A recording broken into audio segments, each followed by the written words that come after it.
Boa noite, meus caros. Estamos ao vivo, sexta-feira, 20h49. E a nossa intenção hoje é conversarmos, sobre tributação, que é uma área que eu gosto muito, atuo. E, sobretudo, conversarmos sobre tributação, eu vou procurar ser mais sucinto, conversar sobre tributação segundo uma visão multidisciplinar, que é muito interessante. Então eu pretendo aqui, em apertada síntese, tentar transmitir para os que me ouvem e veem a tributação segundo a visão do advogado, a visão do contador e a visão do economista. Porque elas são, embora elas atuem sob o mesmo substrato, elas são muito diferentes. Eu vou iniciar, então, dissertando sobre a visão do economista acerca da tributação. O economista, ele vê a tributação sob o ponto de vista da eficiência. Sob o ponto de vista da eficiência. E do que se chama de externalidades. Ou seja, quais os efeitos que a tributação vai causar no sistema econômico? Quanto custará para o funcionamento do sistema econômico determinado tipo de tributação? Então, essa é a visão do economista. Essa é a visão do economista.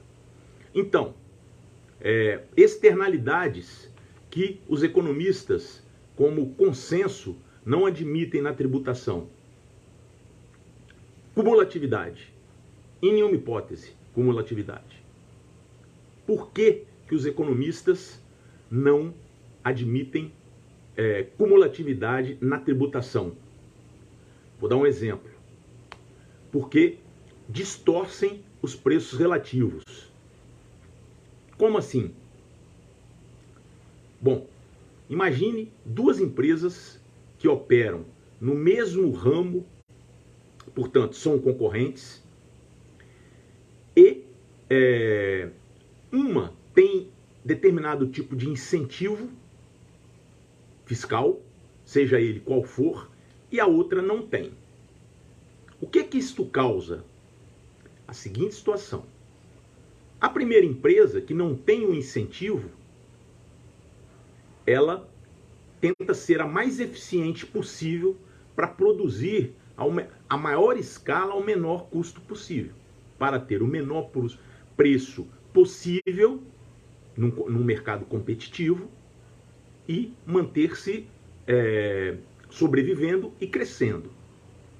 Bom, que sentido faz essa empresa que é eficiente, melhora a sua governança, trabalha nos seus aspectos produtivos, vis-à-vis a uma outra empresa que não cuida dessa situação, não tem a devida acuidade com essa eficiência e, portanto, prejudica a economia, tendo os preços mais ou menos iguais, ou muitas vezes até melhor, por causa de um incentivo fiscal. Uma isenção, um crédito presumido, algo do gênero. Então, esta é uma externalidade que os economistas eles não admitem, no sentido de que é uma externalidade muito cara para o sistema econômico, eivada de casos estruturada no Brasil, incentivos fiscais. Por que não a cumulatividade? Os economistas não descartam a hipótese da cumulatividade. Porque a cumulatividade também é absolutamente ineficiente.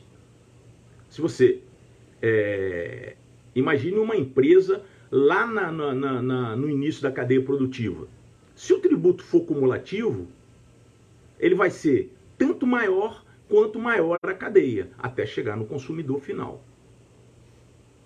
Então, o IVA, que é o Imposto sobre o Valor Agregado, que é o nosso ICMS, ele é feito de tal maneira, olha o nome do imposto, porque na realidade quem criou o IVA foram os franceses, né? Imposto sobre Valor Agregado, ou seja, você tem uma cadeia produtiva desde o primeiro elo lá em cima, onde se tira a matéria-prima da natureza, onde se transforma a matéria-prima, isso desce com benfeitorias, algum tipo de remodelação, até chegar no distribuidor e depois vai para o varejista e é comprado pelo consumidor, que vai destruir aquilo ali no sentido de consumir, né? Bom, muito bem. O IVA, ele, para não ser cumulativo, ele admite a cada etapa da cadeia o crédito, quando a empresa... Então, uma indústria que vende, né? Uma indústria que vende, se ela é o primeiro elo da cadeia, normalmente ela tem algum tipo de crédito presumido, tendo em vista muitas vezes, retirar da natureza sua matéria-prima, para que o tributo, então, não seja cumulativo. E ao vender, admitamos que essa indústria venda para uma empresa distribuidora diretamente, né? Essa distribuidora, ao comprar da indústria, naquele preço que ela está pagando, embutido, o imposto é por dentro, né? Nós estamos falando do IVA, estamos falando do ICMS, que é o maior tributo brasileiro e o tributo com a maior complexidade, porque são 27 legislações diferentes. Então, nessa cadeia, até chegar ao consumidor final, todos aqueles que adquirem, quando adquirem, têm crédito. Quando vendem, evidentemente que não vão vender por um valor igual ao que compraram, incide a tributação sobre o preço de venda, mas deduz-se o crédito da etapa anterior. De tal maneira que, na ponta, o tributo deveria ser não cumulativo. Não é assim no Brasil, não tenho tempo aqui para descer em detalhes, mas o ICMS jamais foi um IVA, como é na Comunidade Econômica Europeia, que lá sim é um IVA na sua essência, né? Não há substituição tributária, não há cumulatividade. Se há cumulatividade é a mínima possível, porque não se admite isso. Então, o economista, ele vê a tributação sob esse aspecto, né? Da eficiência, da externalidade da tributação. E mais que isso, né? Para encerrar para nós irmos para uma outra visão de uma outra disciplina. O economista também vê muito a tributação, vou dar uma variável, um outro aspecto, uma outra externalidade que não a cumulatividade, que não é admitida, a exportação de tributos. A exportação de tributos é algo que não se admite na relação dos países, na comunidade, na Organização Mundial do Comércio. Por quê? Como exportar um tributo para alguém que está na Europa, no preço de uma mercadoria brasileira, se o Brasil não vai prestar nenhum serviço àquele que está comprando o produto?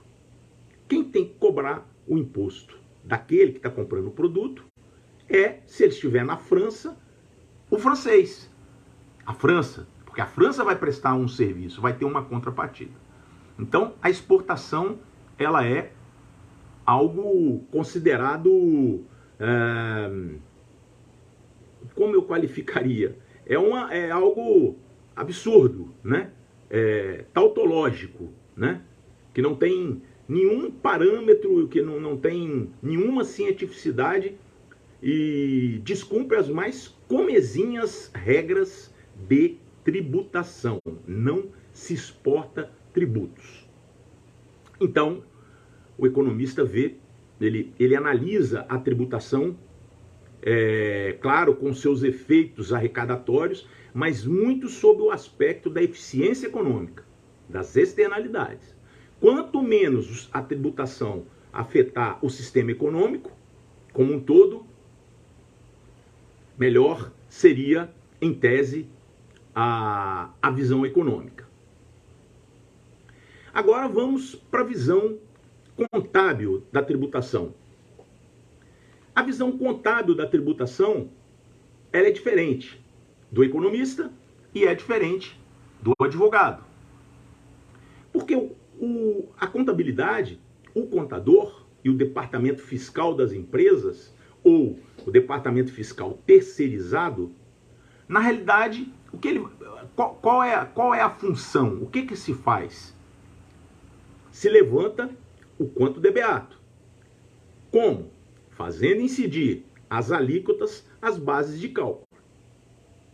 Então, na realidade, a operação mais complexa, mais difícil, mais passível de ser interpretada de forma distinta é atribuída ao contador e ao departamento fiscal e, em última instância, a contabilidade.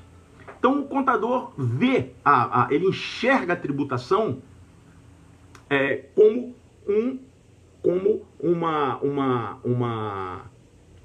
uma necessidade de quantificar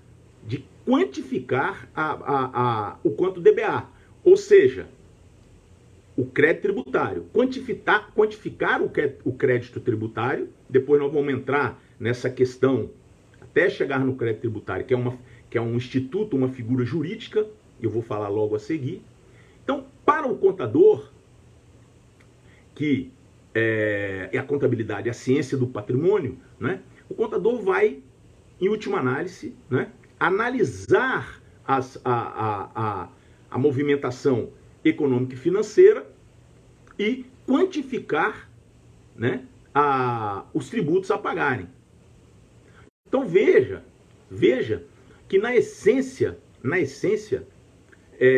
o contador, ele não a rigor, né, ele não está absolutamente instrumentalizado para fazer uma análise jurídica do quanto debeatur. Mas é isso, a rigor, o que ocorre. Porque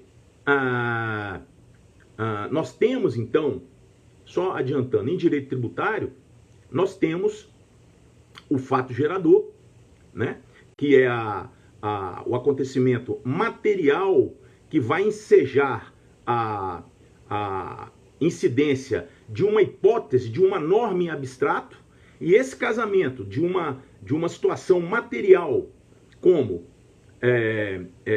operação de circulação de mercadoria, não circulação de mercadoria, operação de circulação de mercadoria, que é diferente de circulação de mercadoria. Então, a operação de circulação de mercadoria é o fato material. Sobre esse fato material, vai incidir, o que vai incidir? Uma alíquota de ICMS com uma norma em abstrato que está previsto numa lei. O encontro, o casamento dessas duas variáveis se chama de subsunção. Subsunção do fato gerador, a questão material, a norma em abstrato, né? A comercialização e a circulação de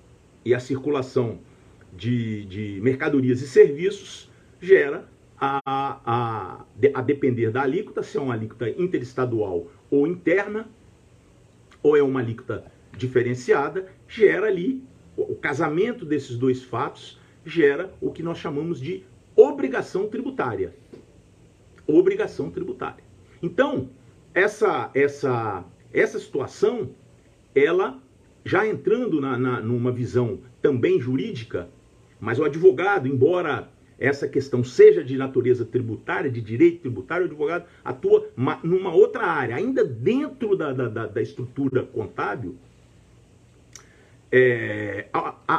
A obrigação tributária, ela se dá no mundo dos fatos. Ela se dá no mundo dos fatos. Para a estrutura tributária, para a administração tributária, isso será, quer dizer, do ponto de vista da contabilidade societária e dos princípios de contabilidade, dos princípios universais de contabilidade, não há necessidade de emissão de documento fiscal. O documento fiscal, ele existe porque, então, a obrigação tributária se dá no mundo dos fatos.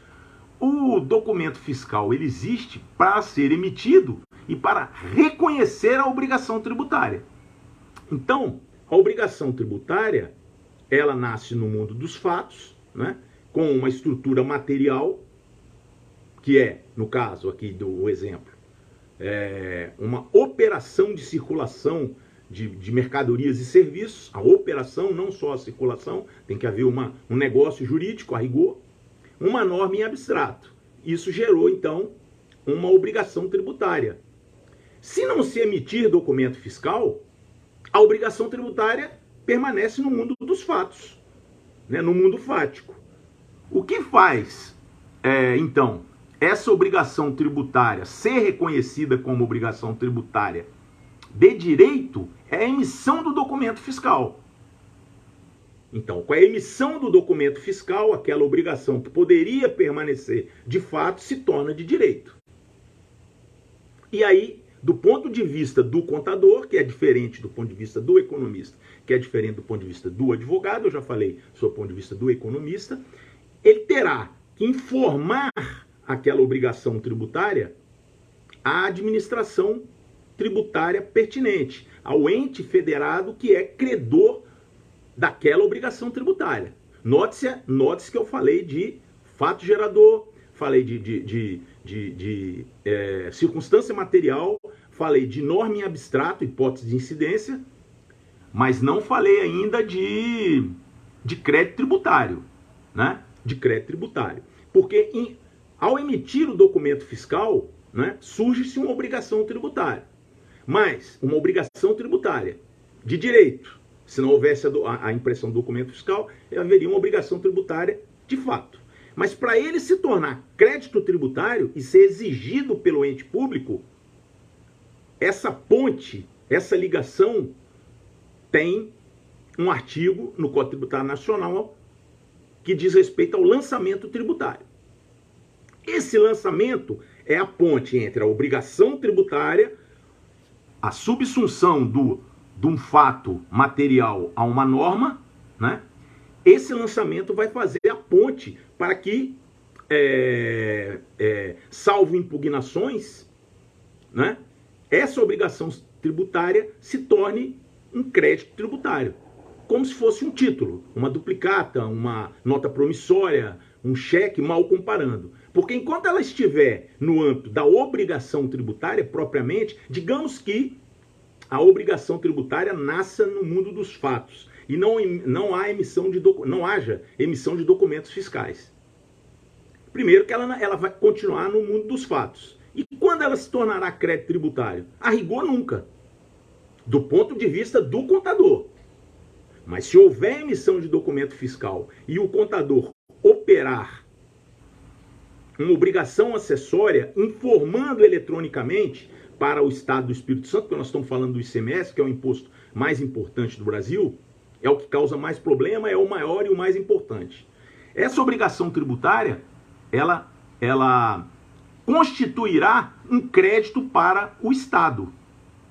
Só que o lançamento que está lá no Código Tributário Nacional de 1966, uma lei que eu diria quase perfeita, porque num país que revoga e modifica, né, as leis quase que semestralmente, manter-se um Código Tributário Nacional que foi albergado pela Constituição de 88 com uma norma complementar que, segundo o artigo 146 da Constituição, que é o capítulo de direito tributário, é a lei que rege o que é fato gerador, as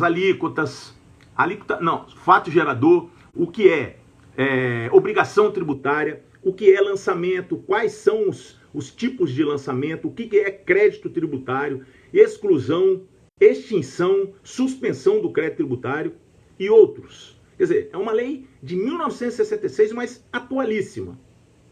Muito bem, vamos voltar. Então, o contador, ele enxerga, a contabilidade enxerga a tributação sob o aspecto quantitativo.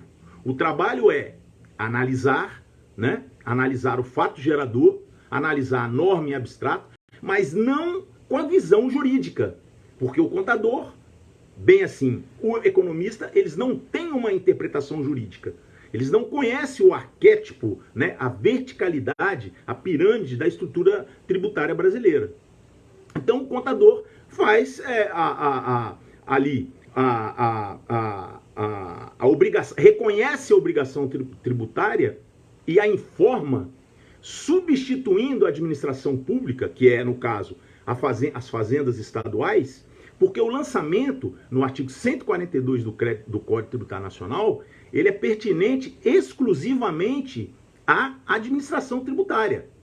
Só que isso seria absolutamente inviável. Não há quantitativo não há estrutura tecnológica e antes mesmo dessa estrutura tecnológica que hoje vige, não havia possibilidade de que cada lançamento de cada operação fosse feito pelas administrações tributárias. Então isso foi transferido, né, para as empresas. Então as empresas, elas têm toda essa incumbência, elas são no Brasil como se fosse uma espécie de coletoria, aquela coisa mais antiga, quer dizer, tem uma estrutura ali, o terceirizado, que vai ter que fazer a apuração dos tributos incidentes. Então, esse lançamento, que é a informação daquela obrigação tributária gerada por um documento fiscal, ele vai se tornar crédito tributário. E aí, quando ele se torna crédito tributário, se ele não for pago, aquilo passa a ser uma dívida da empresa e um crédito do ente federativo contra a empresa. Muito bem.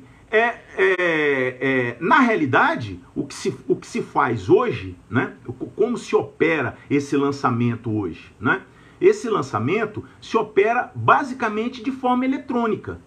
Eletrônica. Inclusive os autos de infração são feitos de forma eletrônica. Porque toda a tributação federal, estadual e municipal, ela é feita através de obrigações acessórias. O que são obrigações acessórias? São softwares que a empresa informa, né, imputa dados e envia através de programas, de certificados que tem caráter declaratório e constitutivo. É uma responsabilidade, quer dizer, então, a responsabilidade maior da tributação e a que tem mais risco não é o economista nem o advogado, é o contador. Por que é o contador? Porque o contador, ele na realidade, ele não faz um lançamento ao informar todo o ICMS que deve ser pago no mês de junho, por exemplo. Ele faz uma obrigação acessória que deve ser homologada. Quer dizer, o lançamento ele vai se dar propriamente quando o ente público homologar aquela informação do mês, aquela informação eletrônica chamada de obrigação acessória. Portanto, a responsabilidade é muito grande. Por quê? Porque o direito, né, o direito é hermenêutica. E aí os empresários, eles confundem muito esse trabalho do contador de elaborar o quantitativo, o quanto DBA dos tributos e informar através de uma obrigação acessória, como se aquilo fosse aritmético e matemático. Não. Aquilo é, a rigor, hermenêutica. Como hermenêutica, haveriam de perguntar. Ora, o ente público, isso se dá muito em questões um pouco mais complexas, né? Naquilo que é mais corriqueiro é mais difícil, porque é basicamente a alíquota sob base de cálculo. Mas quando há uma operação mais complexa, sobretudo operações interestaduais, e num outro momento eu vou falar sobre isso, a contabilidade vai fazer aquele trabalho, vai enviar a obrigação acessória, o crédito vai chegar no ente público, só que o ente público tem o poder de fazer o quê? De não acatar, durante 5 anos, não acatar aquela obrigação acessória, que tem um caráter declaratório, segundo o STF, e um caráter constitutivo. Como não aceitar? Não homologando. E aí o que a Fazenda, a Receita Federal, as fazendas municipais fazem? Elas fazem o auto de infração. Então, o auto de infração é uma das modalidades, é resultado de uma das modalidades do lançamento tributário que está previsto no artigo 142 do Código Tributário Nacional. O que é o lançamento? O que é o auto de infração? Ele é denominado lançamento de ofício. É quando o ente público recebe a informação da contabilidade. Pode não ocorrer assim. Eu vou entrar nisso no futuro para nós não aqui desviarmos. Mas vamos partir dessa hipótese. É quando a empresa laborou na mais absoluta boa-fé, né? E a contabilidade informou, fez a obrigação acessória. O crédito tributário chegou aos escaninhos eletrônicos da administração tributária estadual. Então, a empresa laborou de boa-fé. Só que o ente federativo, a Fazenda Estadual do Espírito Santo, por exemplo, ao analisar, chegou à conclusão que aquela hermenêutica, aquela aplicação do direito que foi feita sobre o fato material, não é a correta. Não é a correta. Ela foi interpretada de uma maneira equivocada. A construção da obrigação tributária, que é a incidência de uma norma em abstrato sobre aquele fato material, se deu de forma equivocada. E aí o que ela faz? Dependendo da situação, ela abre um espaço para que o contribuinte, de per si, ele mesmo corrija. Eles têm trabalhado assim. Você vai receber uma informação no seu ambiente virtual, você, quando eu digo, é uma pessoa jurídica, e terá um tempo para anuir ao lançamento de ofício do ente fazendário, que vai dizer para você, em termos coloquiais, olha, essa obrigação tributária que chegou aqui, que a sua contabilidade fez, ela não é a correta. A lei em abstrato e a base, ou seja, a alíquota e base de cálculo, ainda que tenham sido usadas as que estão previstas em lei, muitas vezes não se usam, mas vamos admitir que a aplicação não foi correta. Então você, ao invés você declarou 10 e pagou 10. Só que você não deve, a declaração está errada, você tem que pagar 15. E aí nós estamos te dando a oportunidade de você reconhecer no ambiente virtual que você tem que pagar 15, você já pagou 10, paga mais 5. E aí te dão um prazo. Se você não anuir, a empresa não é obrigada a anuir, se ela não anuir, aí ela virá o lançamento de ofício. O que é o lançamento de ofício? É um novo lançamento, né? Quer dizer, vamos partir do princípio que seja tudo lançamento, que é complexa essa questão. Um novo lançamento no sentido de criar uma nova obrigação tributária em relação àquela que a contabilidade fez ou que o departamento fiscal fez, só que com multas. Multas, muitas vezes, a depender se houve boa-fé ou má-fé, que pode chegar no âmbito federal a 225%. Embora haja matéria do STF limitando o quantitativo de multa, mas pode chegar a 225%. Então, o contador, ele fica ali numa situação muito difícil, muito difícil. E isso não é informado como deveria ser informado para a sociedade. Quer dizer, como a minha proposta aqui foi de Falar sobre tributação a partir da visão do economista que eu já falei, do contador que eu estou falando e depois do advogado, nós já ultrapassamos 30 minutos, mas vamos em frente.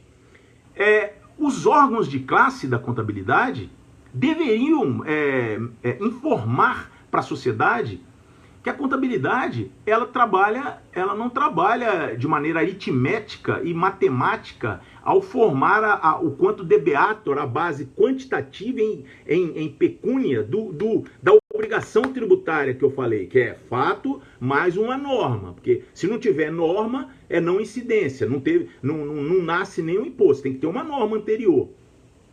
Quando há uma obrigação tributária, é porque você fez algum fato material e tem uma norma antes dizendo que vai haver esse encontro e vai gerar uma obrigação tributária. Então, é corriqueiro, né, na minha prática, né, ao fazer defesas, etc., o empresário, mas o meu contador tinha feito tudo certo. Isso é corriqueiro, depende do tamanho da empresa. Aí eu digo, mas não... Isso é uma meia-verdade. O contador não faz tudo certo, porque não, a questão do reconhecimento da obrigação tributária não é matemática, ela é hermenêutica, ela é incidência de uma norma sobre um fato, né, que vai criar uma obrigação tributária, um efeito jurídico. Então isso é direito, isso não é matemática, não é aritmética. Isso precisa ficar muito claro. Então, a contabilidade, ela se preocupa muito com isso.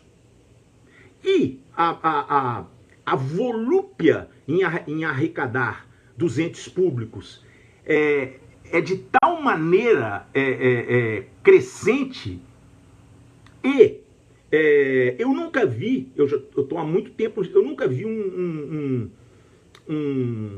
um auditor fiscal, não tenho nada contra auditor fiscal, até porque agora 95% das autuações, dos lançamentos de ofício que substitui o trabalho da contabilidade, criando outra obrigação tributária, ela é feita eletronicamente. Só em casos muito especiais que você tem uma junta de auditores fiscais que atua diretamente analisando documentos, fazendo conciliações. As autuações são eletrônicas, através de cruzamentos de dados. E aí eles assinam e tal. Mas eu nunca vi um auditor fiscal responder por excesso de exação, que é um tipo penal previsto no Código Penal. Eu nunca vi. Há muito tempo trabalho com isso, nunca vi. De maneira que a administração tributária, ela se vale desse seu poder, né? Não um poder de tributar, como diria o Aliomar Baleiro na sua obra Limitações Constitucionais ao Poder de Tributar, na 77ª edição. A administração tributária no Brasil, ela não usa o seu poder de tributar para construir, ela usa o seu poder de tributar para destruir. Ela quer destruir o ente gerador de riqueza. Então, há coisas absurdas e que acaba recaindo tudo isso para a contabilidade, que não explica que o trabalho que é feito, ele é um trabalho que pode não ser homologado, não é matemático. E, portanto, com essa volúpia da administração, das administrações tributárias, a contabilidade é basicamente exercida para cumprir rapidamente, sob pena de multas, e aí não tem não é incomum caçarem a certidão negativa ou a certidão positiva com efeito de negativa. É uma coisa quase que selvagem. Desculpe a expressão, né? Desculpe a expressão. Então, há empresas que dependam, por exemplo, de uma certidão negativa ou de uma certidão positiva com efeito negativa. Eu já participei de vários casos assim. ela pode, uma empresa exportadora, ela pode seccionar a sua operação de milhões de reais porque não tem uma certidão positiva com efeito negativo, porque entenderam que é obrigação acessória. E aí eu peço licença, eu já tive vários mandados de segurança que foram impetrados, que o delegado da Receita Federal, quando ele é chamado a se manifestar, ele corrige. Aí a certidão aparece. Quando ele presta informação, o mandado de segurança perdeu o objeto. Então vejam em que país a gente, como é isso, entendeu? Uma empresa tem eu não estou dizendo de quem trabalha com má fé, eu estou dizendo muitas vezes por uma obrigação, a certidão ela cessa e você tem que ingressar com o mandado de segurança e a empresa para se ela for exportadora, ela não consegue exportar, não tem como exportar, né? Então, toda essa situação faz com que o contador não trabalhe numa ambiência muito mais nobre que seria, que seja, por exemplo, no planejamento tributário. Porque o planejamento tributário é um misto, né, de direito, de contabilidade, de economia, né, de tributação, né, para evitar o fato gerador de maneira lícita ou fazer com que os efeitos do fato gerador no fluxo de caixa sejam postergados o máximo possível, porque aí você fortalece seu fluxo de caixa. E aí tem a questão da evasão, que é a má-fé, né? O desvio criminoso, a elisão, que é o planejamento, e tem também a elusão, que são os negócios indiretos, as simulações, ou seja, a elisão seria, a rigor, evitar-se o nascimento do fato gerador. E, portanto, não tem obrigação tributária. Não teve, tem norma em abstrato, mas não teve estrutura material, não tem obrigação tributária, não tem crédito tributário, licitamente. Perdão. E a elusão seria o planejamento feito de uma maneira que, do ponto de vista jurídico, né, do ponto de vista do conteúdo e do ponto de vista da forma, estaria absolutamente atendido. Então, a forma daquele negócio jurídico está absolutamente de acordo com os ditames da norma jurídica. Agora, o seu conteúdo, o seu substrato, né, o seu propósito negocial difere da formalidade com que foi feito. Quer dizer, o objetivo, ainda que a roupagem jurídica tenha, entre aspas, cumprido o que determina a norma, subjacente àquela questão formal, o substrato econômico daquele negócio foi apenas e tão somente para ter vantagem tributária. Então, este planejamento tributário, que seria um trabalho assim muito melhor remunerado e que faria com que as contingências na empresa ocorressem de forma muito menores, a rigor o contador, a estrutura contábil, os profissionais de contabilidade não têm tempo de se dedicar a essa questão e tem uma outra questão,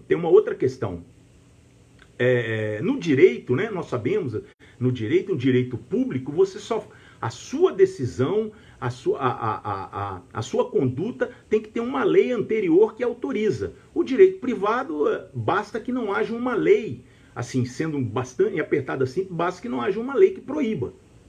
A tributação, ela é tão voraz, quer dizer, toda aquela estrutura, ela é tão voraz aí, e ainda tem os crimes contra a ordem tributária, a lei 8.137 de 90, que o empresário, ele inverte os polos, não abrindo a possibilidade para o planejamento tributário. Como o empresário quer agir, até para se defender, ele inverte. Ao invés de trabalhar e que a contabilidade trabalhe dessa forma, e o planejador também trabalhe dessa forma, encetando tudo que a lei não proíbe, ele quer trabalhar como o poder público, com receio, só o que autoriza. Ele inverte completamente a regra. A empresa privada deve se comportar desde que não tenha norma que que proíba. Ela não precisa de uma norma anterior que autorize. Quem precisa disso é o poder público, a administração pública direta e indireta. Então veja onde nós chegamos. Aí o planejamento tributário fica restrito aos grandes grupos, aos oligopólios, lá no início da cadeia. Quando o planejamento tributário poderia ser feito deveria ser feito por qualquer empresa. Claro, remunerando, né? Enfim. Mas a própria estrutura, a própria cultura empresarial no Brasil trabalha como se fosse ente público, com receio de receberem autuações absolutamente descabidas. E eu vou vou fazer uma live ao vivo futuramente falando sobre direito processual tributário, que eu tenho alguma experiência, né? Tanto na área administrativa quanto na área judicial. E o descalabro que é na área administrativa, no âmbito administrativo. Só tem piorado. Só tem piorado. Basicamente faz-se o que se quer no âmbito administrativo, com raras exceções. E mesmo, mesmo os conselhos, eu tiro aí, excluo dessa situação, na minha modesta visão, um pouco o CARF, que é o Conselho Administrativo de Recursos Fiscais em Brasília, mas aqui, o CERF, Conselho Estadual de Recursos Fiscais, eu não estou julgando ninguém, não, eu estou dizendo o seguinte, o CERF, eu tenho já alguma experiência, ele passou a ser basicamente um carimbador das decisões de primeira instância. Carimbador de decisões de primeira instância. Então, todo esse caldo cultural, ele é muito ruim para os negócios no Brasil, muito ruim, porque ele entrava os negócios. Aonde já se viu um empresário trabalhar invertendo a lógica do seu planejamento, enfim, dos seus objetivos, de tudo aquilo que se quer atingir. Tem a lei que autoriza? Tem lei que autoriza? Não, mas lei que autoriza não é no setor público, não é no setor privado. No setor privado é desde que não proíba. Muito bem. E aí, então, agora nós vamos partir mais celeremente, porque o prazo esgotou, a visão do advogado sobre a questão da tributação. Ela é uma visão eminentemente jurídica, né? Como é quase um pleonasmo, mas é basicamente na consecução da norma, né? Na consecução da norma. Eu sinto que nós, advogados, nós temos pouco apreço pelos contornos materiais do fato gerador. Né? A gente trabalha muito no âmbito do crédito tributário. Não quer dizer que eu seja dono da verdade, eu só estou dando uma visão, né? E esquecemos muito a formação da obrigação tributária. Porque muitas vezes se acha que até a formação da obrigação tributária e da obrigação acessória que faz às vezes do lançamento, isso é um trabalho do contador, não do advogado. E essa separação, ela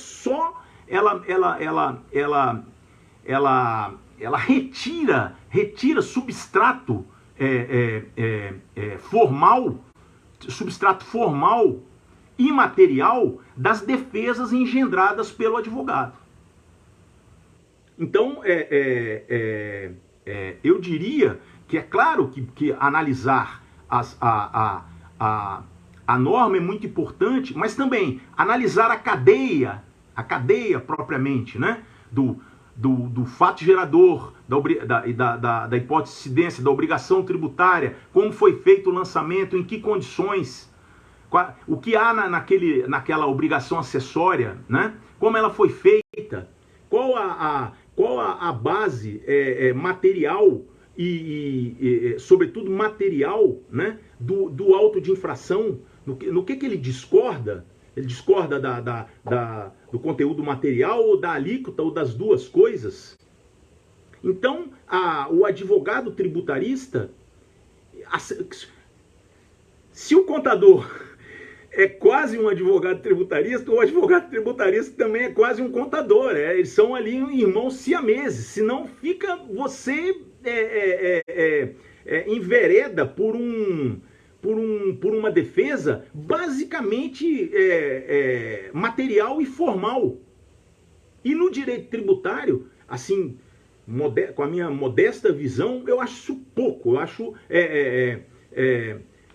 como eu diria, sem querer ferir suscetibilidade, eu acho isso raso. Tem que ser além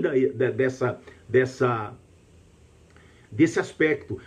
Porque, a rigor, muitas vezes, se descobre uma nulidade na formação da obrigação tributária. Ali há uma nulidade insanável. E aí o auto de infração é anulado. Né? E ao ser anulado tem uma série de reflexos. Né? Prescrição não, decadência, né? O Instituto da Decadência, que pode incidir, que nós vamos falar na questão esses dois institutos, decadência e prescrição no direito tributário, esses são eminentemente jurídicos, né? Fundamentais e importantíssimos, porque é de uma complexidade, quer dizer, a rigor parecem muito objetivos, mas isso é para grandes doutrinadores, grandes tributaristas como Ives Gandra e etc. Né? Então a questão atinente à decadência, por exemplo, de saber se houve má-fé ou não houve má-fé, porque se houve má-fé, na decadência, o prazo decadencial inicia no primeiro ano seguinte ao fato, no primeiro dia do ano seguinte ao fato gerador.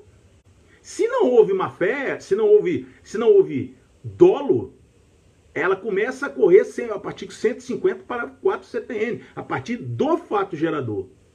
Então, é uma discussão que é claro que aí os autos de infração, eles vão dizer que nunca não há má-fé, mesmo que tenha havido a prestação da obrigação acessória. Então, a decadência é muito importante. E a prescrição, então, mais ainda, né? Porque a prescrição, ela suspende, a decadência não se suspende, não há suspensão do prazo decadencial. Na prescrição, a suspensão do prazo decadencial. E há também a prescrição intercorrente, que é quando não se consegue bens, né, na execução fiscal, e não se conseguindo nada a ser penhorado, né, o juiz determina num despacho que o processo vá ao escaninho e fique ali durante um ano. Se a procuradoria pertinente não se manifestar, a partir de um ano e um dia começa a correr do zero, né? Devolve-se todo o prazo para a prescrição, os 5 anos. Da prescrição. Essa chamada prescrição intercorrente, que agora ficou mais rigorosa. Agora ela está mais rigorosa a favor do contribuinte. Então, como eu sempre digo, esse governo atual, ele fez muita coisa boa e eficiente para tirar o estado da vida do cidadão. Só que ele não sabe se comunicar. Se ele soubesse se comunicar, quer dizer, o presidente da República não deveria nem falar, deveria ficar calado, colocar alguém para falar e comunicar. Fez muita coisa interessante, Só que como não sabe se comunicar, isso não chega para a população. Então agora, a prescrição intercorrente, não basta que os procuradores façam uma petição lá de araque, desculpa a expressão, só para dizerem que estão impulsionando o feito, não. Não. Agora eles vão ter que, a petição que eles atravessarem para dizer que estão impulsionando o feito, para que a prescrição intercorrente não se dê, tem que ter substrato, tem que ter feitos. Não pode ser algo, uma elucubração com o fim, basicamente com o fim de perturbar a prescrição intercorrente. Isso foi através do governo atual. Como a lei de liberdade econômica, uma lei maravilhosa. Uma lei maravilhosa, entendeu? Espero que ela fique e seja melhorada para os próximos 200 anos. Então, meus amigos, desculpe a certa veemência, né? Mas futuramente nós vamos falar mais de tributação, porque tributação, quando a gente acha que sabe alguma coisa, aí você descobre que você está iniciando. E é uma área muito interessante para os profissionais, tanto para o economista quanto para o contador, essencial para o contador, sobretudo o contador que quer também se especializar num planejamento tributário, que isso é muito valorizado, embora a cultura seja dos empresários, seja daquela maneira que eu coloquei, né? E que não é por acaso, né? E o advogado, ele é fundamental, né? Enquanto consultor, enquanto analisador de riscos, né? Não só na esfera onde na esfera jurídica propriamente, administrativa, a partir do lançamento de ofício, mas também no planejamento tributário, porque não há planejamento tributário sem a presença do advogado. Não há. O advogado é fundamental no planejamento tributário. Pela capacidade da análise jurídica tributária que inicia na Constituição, define na Constituição quais são os tributos, quem são os entes detentores do tributo, né? Diz que o Código Tributário Nacional, somente o Código Tributário Nacional, no artigo 146 da Constituição, somente o Código Tributário Nacional vai dizer o que é fato gerador, vai dizer o que é obrigação tributária, vai dizer o que é lançamento, vai dizer o que é crédito tributário, vai dizer o que é prescrição, vai dizer o que é decadência. Pronto, acabou o direito tributário. Está tudo no Código Tributário Nacional. Está lá. Ele é que diz. Se você fala de fato gerador, se você, alíquota não, mas fala de fato gerador, obrigação tributária, lançamento nas suas três hipóteses, crédito tributário, prescrição, decadência, exclusão, suspensão do crédito tributário, né? Exclusão ou suspensão do crédito tributário e outros institutos relacionados, está tudo ali na lei complementar que foi albergada, que é o Código Tributário Nacional. E é óbvio que há outras leis complementares abaixo, eu não diria, subjacente ao Código Tributário Nacional, porque elas têm que respeitar esses institutos do Código Tributário Nacional, que está abaixo da Constituição. Então, por exemplo, a Lei Complementar 123 de 2006 do Simples, ela não pode criar uma obrigação tributária que ela ache que um instituto... Não, ela tem que respeitar o instituto que está previsto no Código Tributário Nacional. A prescrição da Lei Complementar 87/96 do ICMS é o instituto que está no Código Tributário Nacional. Então, há leis complementares que regulam os tributos, né? Até porque nós somos uma federação. Então, por exemplo, para regular o ISS, que era uma confusão danada, surgiu a Lei 116 de 2003, que é uma lei complementar que define ali quais são os tipos de serviços, né? Qual é a alíquota mínima. Então, o advogado é fundamental, eu diria, para auxiliar, eu diria até mais, para comandar, né? Comandar essa estrutura de planejamento tributário com todo respeito aos demais profissionais. Mas para comandar, porque tem uma visão muito mais genérica da pirâmide que é a tributação brasileira.